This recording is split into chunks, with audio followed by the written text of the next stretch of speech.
You know that they've killed people, and for some reason, they're able to leave alive.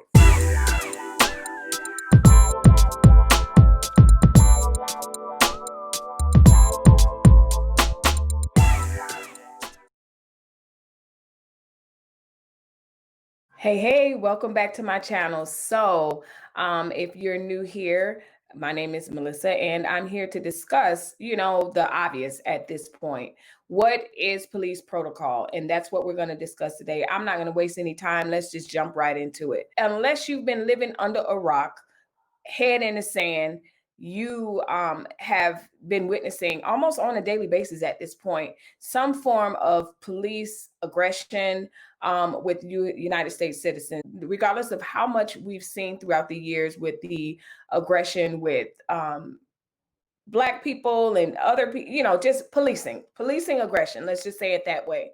I think that it's becoming more and more shocking these days because with all the uproar with Black Lives Matter versus All Lives Matters, and people want to make it about race and everything. But honestly, I'm here to tell you that it's not even about race. It's literally about human decency and human rights, empathy, and all of those things.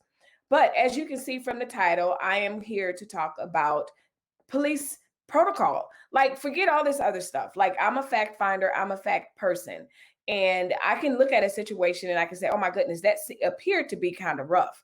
That appeared to be an overreaction. That appeared to be whatever it is. And then you have people in the comment section, which I don't even know why I go to the comment section. At this point, I don't even know why I visit the comment section, because the comment section can be either super duper, not necessarily, because I don't need anybody to support. It's not even that. Super empathetic, or just absolutely asinine. And so at the end of the day, I wanted to do this video because I wanted to discuss what exactly is police protocol. What is the protocol for policing? Because there seems to be a direct divide or a direct difference between the way police are policing Black individuals versus individuals from other cultures and populations. I mean, there's countless videos. I'm not going to even show you the videos, but there are countless videos out there of where I have seen people, white women, especially white women, get in the cop's face, spit in their face. I mean, they are aggressive and they're running. I saw a video today where a guy actually stole the police's car, and some kind of way he made it out alive.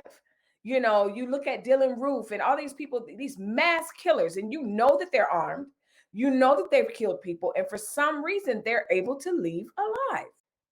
Then we take the example of Black individuals, Black women. Like, there's no way a peaceful traffic stop should end in someone losing their lives. Could it end in someone losing their lives if the person got aggressive or if there's a threat? Yes, absolutely. I'm not saying that at all. And shout out to all my family and friends that are police officers. 9 times out of 10, I am not talking about you. I'm talking about the over aggressive policing of individuals, Black people. I try to clean it up. I try to make it be a certain thing, but it's not. And it's not just Black people, it's Hispanics. There's other people. So I want to back up a little bit. What seems to be the problem to me is, number one, you have a lot of times, you have police who are not used to being around people of different cultures, who are leading with their bias. That's what it seems like to me, right? It seems like some police automatically come on the scene and think, this is a Black person, I must overtake him, he's gonna be aggressive, and he did exactly what I'm saying he did. And that is what the problem is. When you're doing that, you make the assumption that someone is already a criminal.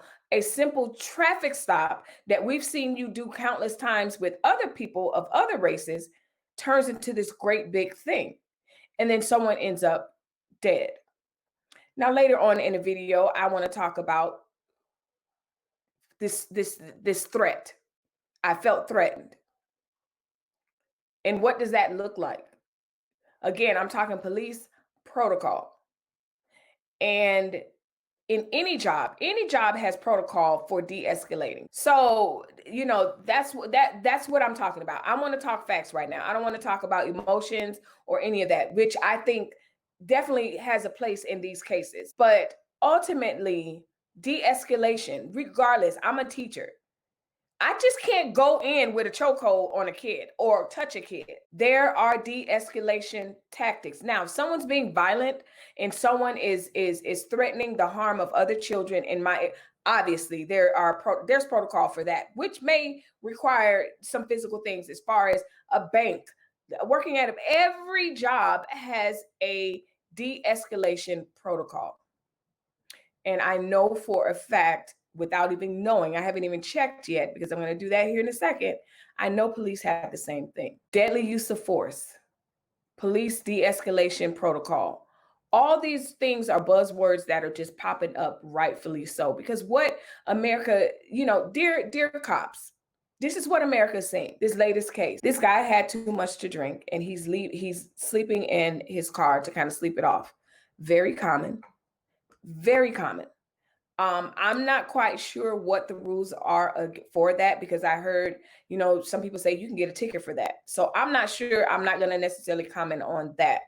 It seems as if the Wendy's called and said, hey, there's someone in the parking lot. He's sleeping or whatever. The police show up. They spend a good 20 to 30 minutes talking to this guy. Now, to me, in my opinion, when the cop was talking to the guy to kind of figure out why he was there and everything else, it was like he was trying to bait him. In other words, tell me that you were drinking. You had too much to drink.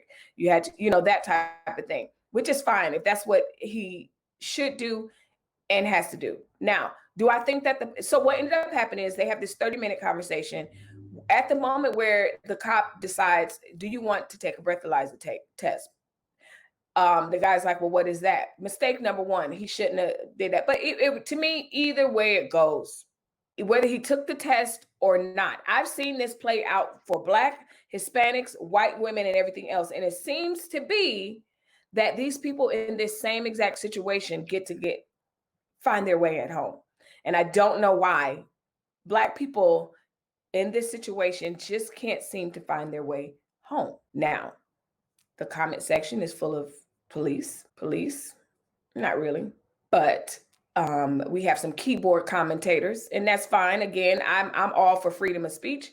I'm all for people saying their opinion, because I'm opinionated. I'm going to say my opinion. So that's neither here nor there. But the problem is, in those comments, you have people that are like, you know what, he shouldn't have ran. He shouldn't have took this. So let me back up a little bit. So there ends up being a scuffle. Was he right to end up in a scuffle with the police? Absolutely not. That was not the thing to do. That wasn't the move. So Rashad begins to talk to the cops and everything. He clearly is drunk. Like, I won't say he's drunk, but he's definitely not a 100%. He should not have been driving. I commend him for not getting on the road. That's number one. Number two, he ends up in a scuffle with the police officers. And yes, he ends up in a scuffle. He takes two police officers down and he ends up taking the taser. Was that the right thing to do? Absolutely not. Did he get the gun? No, he ended up with the taser. He grabs the taser and then he starts running. So the cops are over in this direction, kind of like regrouping themselves, and he begins to run away from the cops. So that right there is a significant part, because as I stated, he is running away from the cops at this time. He is not shooting at them. He is not any of that. But again, he doesn't have he has a taser. So here's where I'm asking about police protocol, because at this point, you have one police officer who begins to chase him with his taser, and I guess he's shooting at him. But then the officer where he stole his taser, he gets up, follows him, and next thing you know, we hear 3 shots. Pap, pap, pap. The guy falls down. He's dead. Autopsy shows that he was shot in the back. I want to say unequivocally, without a shadow of a doubt, he should not have tussled with the police officers. He should not have taken their taser. But at the moment, even with the taser in his hand, in my opinion, he did not deserve to be shot fatally. Once he got up and ran the opposite direction, he is now running away from you guys with a taser.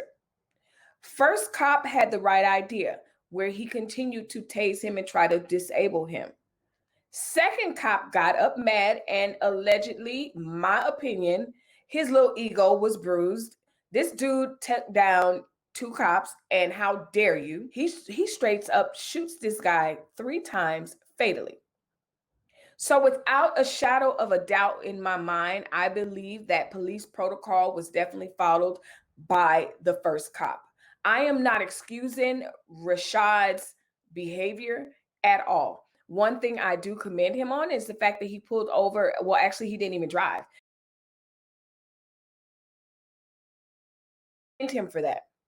Where he went wrong was, some people would like to argue that he went wrong when he began to engage the police. Some people would like to say engaging the police isn't wrong, but he should not have agreed to the breathalyzer. Well, here's the thing. It was quite obvious he was under the influence. We need to have a discussion about what police protocol is, because it seems to me that the level-headed cop was the first cop that continued to follow him with his taser and disable him. And then you had the hot cop that came immediately back and was like, pow, pow, pow, 3 shots. Again, de-escalation. What is your purpose? What is the purpose in your policing? Because if we are truly policing by the true nature of the word policing, first of all, it should be equal.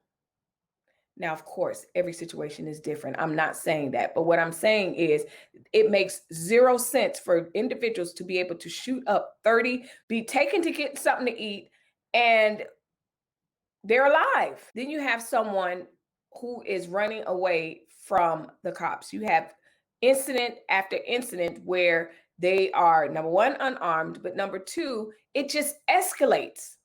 Why is it escalating to death? That's why people are frustrated, because we see you have the ability to de-escalate a whole lot of stuff, a whole lot of situations, but it seems to be that your de-escalation tactics go out the window the minute you knock on the window or the door of a Black person. So for all of you in the camp of, oh, he should have complied, absolutely he should have complied. Absolutely, all that you're saying, absolutely. But I'm here to submit to America that I don't feel like that situation should have led to death, with him running and all. And the reason why I know that that's not the case is because the first cop did not respond simultaneously in the same manner. That cop chased him. First cop chased him with his taser. That was appropriate. He was running away from you. That is no longer a threat at that point. And if he was running away from you and you were hell-bent on, you know what, my taser is going to be out in the community, I don't want nobody to have this taser. Like somebody said, what happened to shooting people in the leg? If you just got to shoot somebody, or just doing all that tactical stuff that you do to take somebody down. What are you afraid of that you can't even approach a policing situation respectfully? I've seen video after video after video where people are frustrated with the police because they're like, why are you even knocking? Why are you so aggressive right now? It's a broken tail light. I've seen you be, you seem to have the ability to, and it's not everyone, and I want to be clear on that. It's not all cops, but it just takes one bad cop to kill someone. That's someone's life. So that's the point of this video. I'm just here to submit and just have a conversation about what is actually protocol. Let them know you're armed. They did that and got shot. Let them know, don't try to run away. Absolutely. None of that was okay. None of it was okay. The tussling with the cops, none of that was okay. But I've seen it be done, and the people, some kind of way, end up alive. Leave a comment down below. Let me know what you think. I know it's controversial. I know, somebody's going to watch this video and think I'm anti-cop. I am not anti-cop. I'm not anti-military. Absolutely the furthest from it. I've seen cops take kids home and have their parents pick up the car. I've seen them do all kind of stuff. But I just have one question. Why does it seem like empathy goes out the door when it comes down to, generally speaking, policing minorities? Where's the empathy?